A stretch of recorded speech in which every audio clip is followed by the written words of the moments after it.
Hello, this is Mad Cat, the angry egalitarian that discusses this and that. Today we're doing Things Feminists Say 13. And remember, feminists, even when you try to be sex positive, you actually are being sex negative. All right, so we got a couple of fun stories to deal with today. Putting you on mute, stupid YouTube. So let's get it cracking.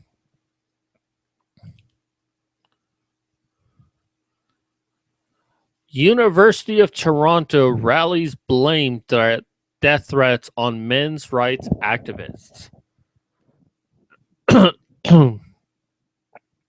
Okay, so excuse me. Men's rights movement at the University of Toronto is to blame for recent threats targeting women on campus. Feminists charged Monday. Really? I'd like to see proof. Any proof that you have?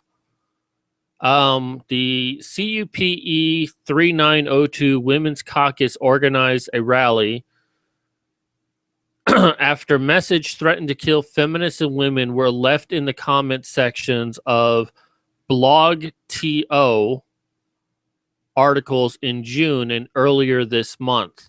About 200 union members, women, and male allies marched through the streets chanting slogans including "We are UFT, we fight against misogyny." Well, a little clever. Feminist Ashley Ingle also spoke, talking about how men's groups have changed campuses in the past 3 years. Tensions have run high, she said, and feminists who've protested the groups have received death and rape threats. And guess what? Men who are in men's rights groups have also received death and rape threats by feminists. Go on the internet, it's all there. Don't think that feminists are the only one who receive this kind of harassment. Stop being that fucking immature cunt. God, I'm so sick of you feminists all the time. Oh, poor us, we're being oppressed and we're receiving death threats and rape threats. Well, you know what? So are we. Stop acting like you're the only ones. These threats that we're here to stand up against today, they didn't come out of nowhere. They are supported by an environment that is hostile and backwards and encourages by these men rights misogynists on our campus. No, they weren't. And even if one person that's in that men's rights group was the one who actually did it, that is not indicative of the whole. Men's rights are not your enemy. You just want them to blame. Since you can't find a specific person, you attack the nearest person you can get. You attack the group that is already on your shit list. Though they hide behind a thin veneer of real issues just below the surface in a vile and vicious misogyny. It's interesting that you accuse us of that because you know what? Usually when you're accusing other people of shit, it really means that it's you who's doing that kind of shit. Don't like it when I give that kind of blame to you? Maybe you should stop doing it to us. Their goal is to blame all of the issues of people in society on feminism, and a component of that is to threaten and harass feminists into silence. Yeah, if that was their goal, they would have failed because they would know that if you threaten a feminist, that only makes them talk more. By the way, if you're joining me for this video, feel free to say something in chat and I will try to read it. Justin Trotter, a founder of the Men's Issues Club of UFT and the Associate Canadian Association for Equality called the online threats deplorable. We condemn in the strongest words any threats of violence or intimidation as an organization that active on campus and exists to promote free exchange of dialogue, he said. He denied either organization is a men's rights group or anti-feminist.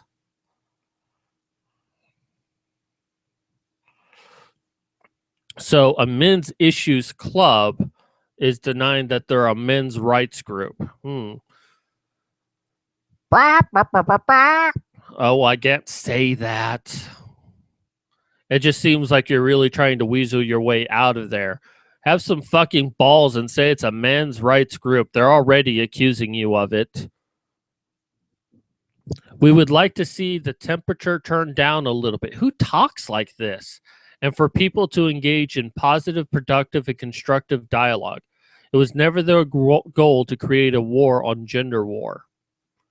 And that's all that's really sad. I mean, I can't blame him for not wanting to be associated with men's rights because look at what's happening. Men's rights is coming under attack. But I mean, come on, dude. You're being accused of being men's rights. You might as well fess up and say you are men's rights. Because there's nothing wrong with being men's rights. It's just that feminists make it something wrong. Feminists should be working with men's rights to a truly egalitarian goal. All right, so moving on. I did have this highlighted. Oh, son of a bitch.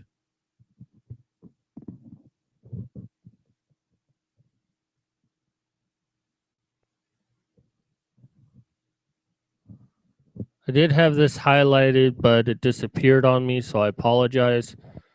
It can't be silence or a lack of fighting. It can't be existing relationship or past encounter. It cannot be a drunken nod. Only a sober yes from both parties should count as consent to sex. So what if both people are drunk?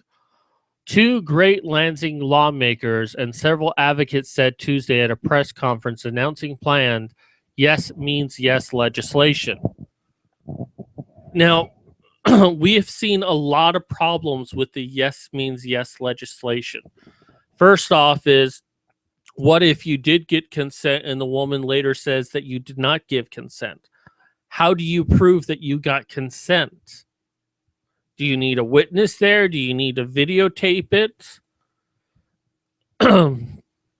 What if she changes her mind but doesn't say anything?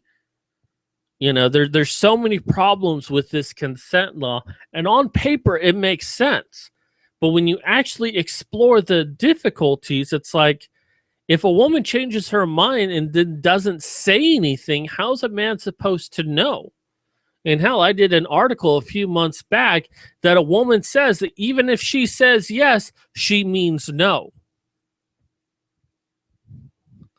I mean, it would really seem like a woman has to write like a 10-page thesis on why she wants to have sex with you in triplicate, signed by her advisors, and published in a peer-reviewed article before you could ever believe that she wants to have sex with you. Oh, but be careful. She could still change her mind halfway through, and you could still wind up raping her, even though she never communicated to you that she had changed her mind. And nothing in these laws ever state that it is a person's responsibility to give an indication of whether or not they give consent or not. Only that they must get a positive yes, or just get a yes.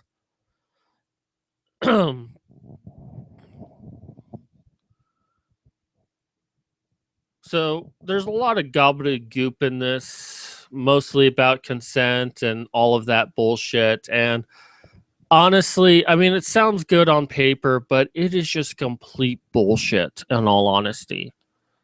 Because it's really putting a lot of the responsibility on men to prove that they had sex because this law immediately favors women. So let's go to our last article today.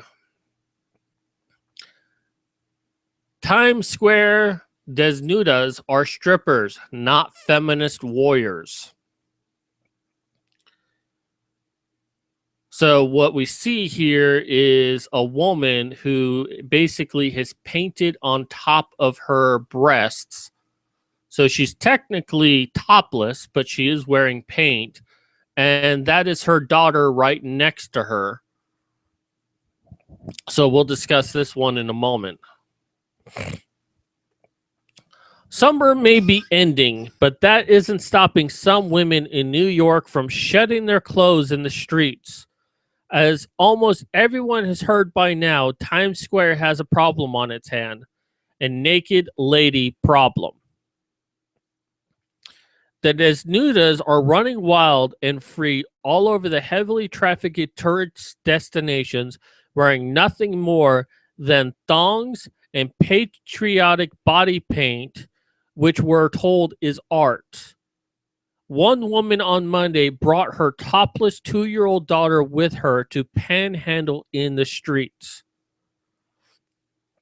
Now, immediately, I want to say that, I had watched Tamed Insanity or Miss Mythostrope or something like that. Tamed Insanity on Twitter, but she had done a video on the Free the Nipple campaign. And actually, there are a couple of states that do legally allow women to go topless anywhere they are. At the same time, there are many, many, many other states that are kind of have loose definitions of the law. So it's actually possible for women to walk around topless in those states if they wanted to. And the point that she made in her video, which I do recommend checking out if you are a fan of hers, is women have the ability to walk around topless. The problem is that most of them don't want to. But they certainly want to protest that they can't. Now, my only problem with this in New York, I actually don't have a problem. If women want to walk around topless, that's fine. But don't be surprised if I get aroused seeing your bare tits in public.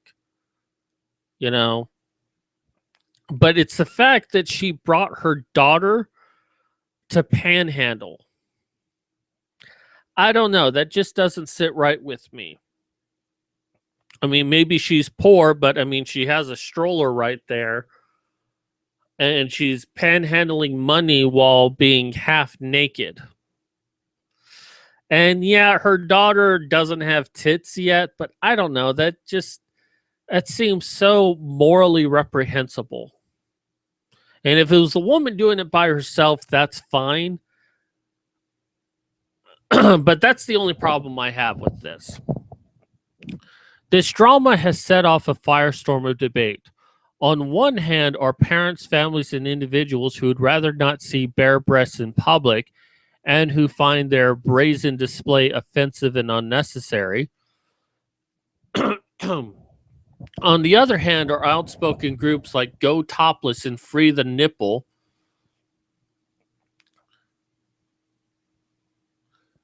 which have supported these women all along, claiming every woman should be stripping down naked for the sake of equality, female empowerment, and women's rights. I don't know about naked. I mean, getting completely naked in public, that's no, because men can't do that. Again, I think women should be allowed to go topless in public. But showing your cooch, I mean, it's bad enough that young girls want to wear shorts that are so small that their vagina is hanging out and you can see the vagina through their pants, through their short shorts. But going completely naked, no, I draw the line at that. unless you also allow men to go completely naked as well, which does actually present a lot of sanitary issues. So actually, I'd rather not see either men or women go naked in public, honestly.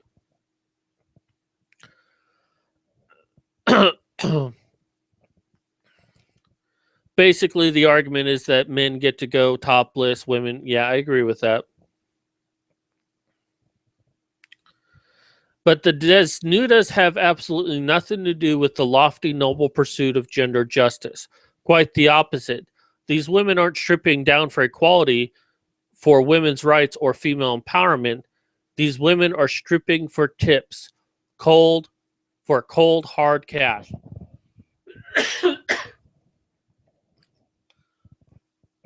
They hustle, sometimes aggressively, locals and tourists alike for cash in exchange for photographs with them.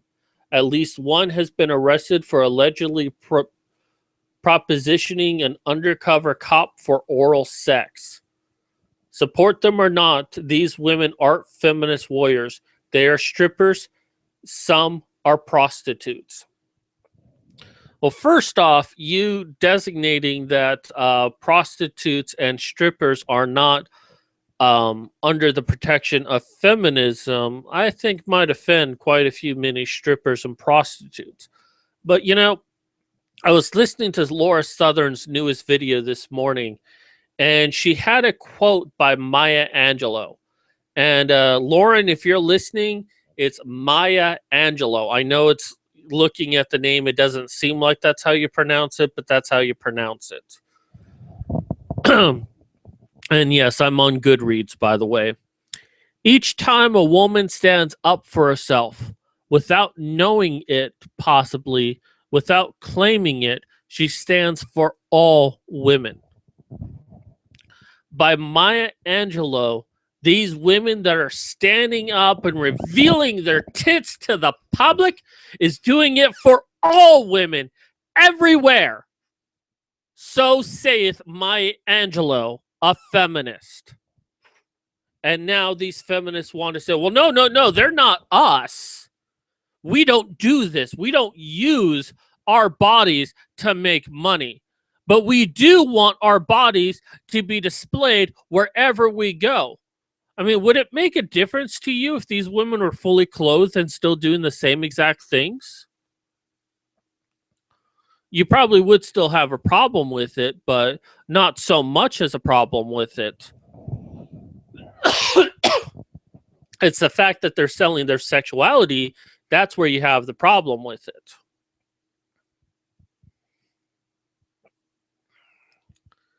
How is it a victory for women's rights and equality when we pay women to take their clothes off in public?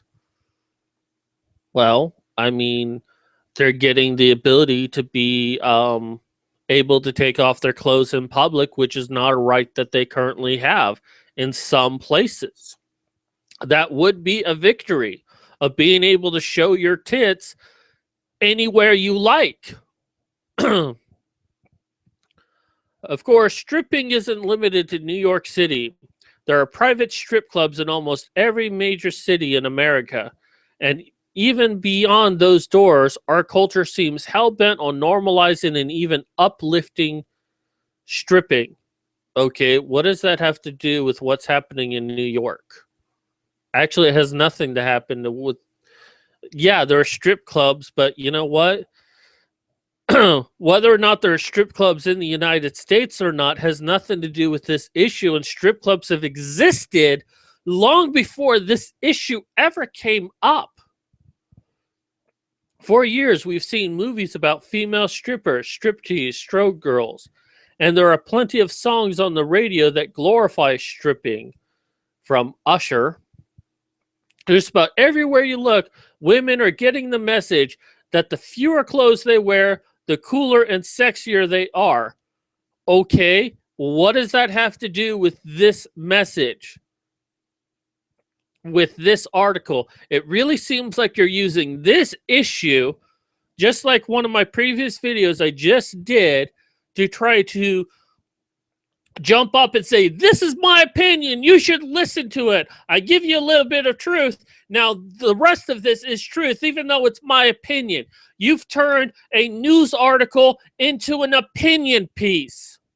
And yes, I understand that sometimes opinion gets into an article, but this is standing on a motherfucking soapbox.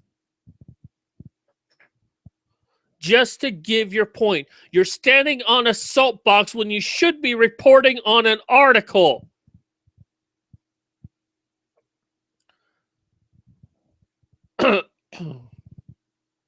We can thank Hollywood and popular culture more broadly for this, but we can also point to the radical feminist group like Free the Nipple that have been loudly telling girls that nudity means power and freedom. Does it? Does stripping in any form actually bring happiness or a sense of empowerment to the women who do it? Well, you know what? I'm friends with many porn actresses and one or two directors. And yes, I know that porn is different than stripping, but the context of what this person is talking about, taking off your clothes for the enjoyment of men, I think it qualifies. And you know what? Probably the one person I know of that I talk about a lot, Mercedes Carrera, she was a fucking engineer making good money and she left that to do porn. If money was the only issue, um, she could probably have stayed in the engineering field. She likely did it because, well, I know she did it because she always wanted to. And she continues to do it because she enjoys it. So, yes, women actually are happy when they do it. Now, stripping, that is mostly for quick money. But I have met strippers that have been stripping for many years, even though they could get a job doing something else and they really don't need the money because they do enjoy it. I know webcam models. I know Anna Cherry. She thoroughly enjoys stripping on a camera for men. She thoroughly enjoys that.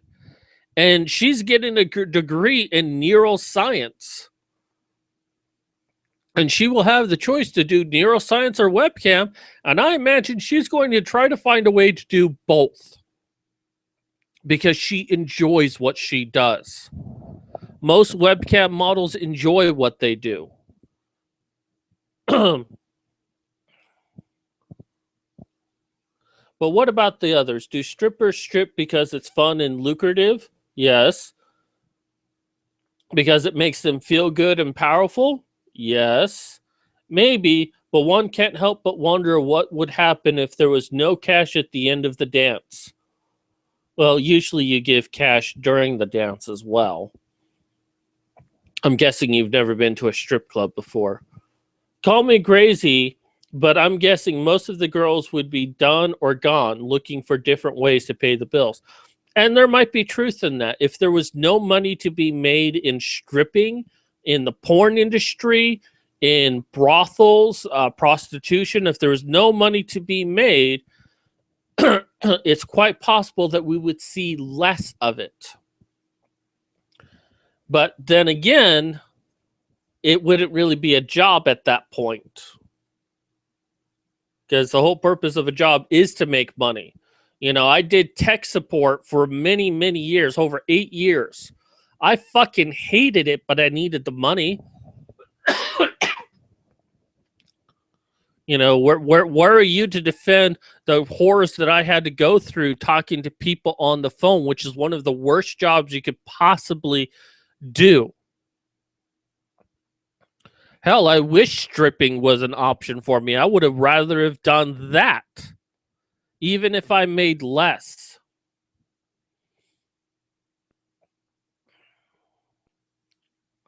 Some women are willing to strip, but that doesn't mean that they want to. They are exceptions, yes, but most strippers strip because they need money. That doesn't make them empowered or free. It makes them desperate. No, most strippers, porn actresses, prostitutes, they do it for the money, but they also do it because it is fun. All right, so that does it for me today on the videos. Thank you everyone who has watched. So yeah, blaming men's rights, yes means yes, and finally, women are appearing nude in Times Square, but oh, feminists don't like them because they're panhandling and trying to get money off of their bodies, which feminism doesn't like.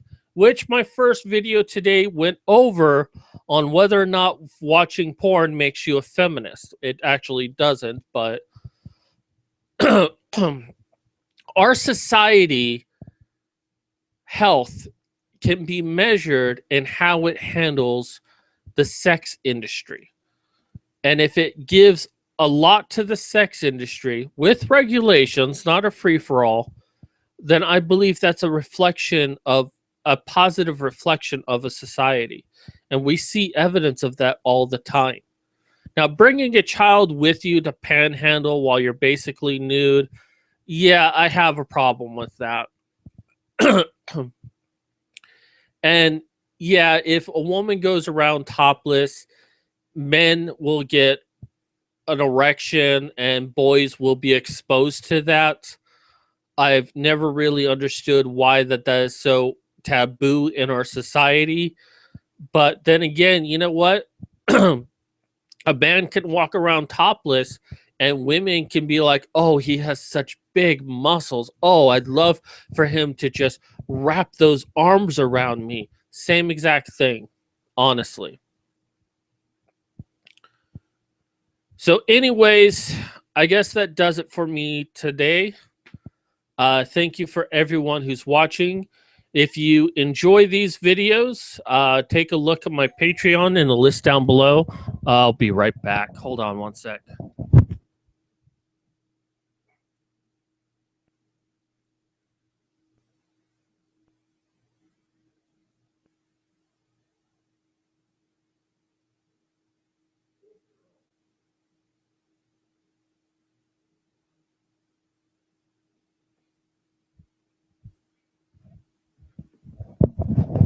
Apologize, it was FedEx.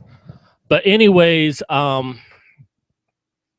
yeah, if you like what I'm doing and want to donate a little bit, mostly it's going towards my health bills to try to get better and stop being disabled, if that's even possible. But also, I would like to improve my quality of videos that I do every week. I am going to start doing videos on a weekly basis, only on Wednesday, though, as I do still need to finish my book.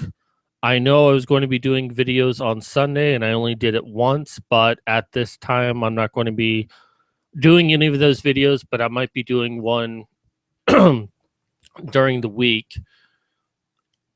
Check out, I also released a book.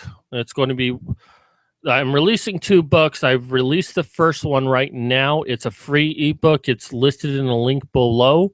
Go ahead and check that out. Read it if you like it.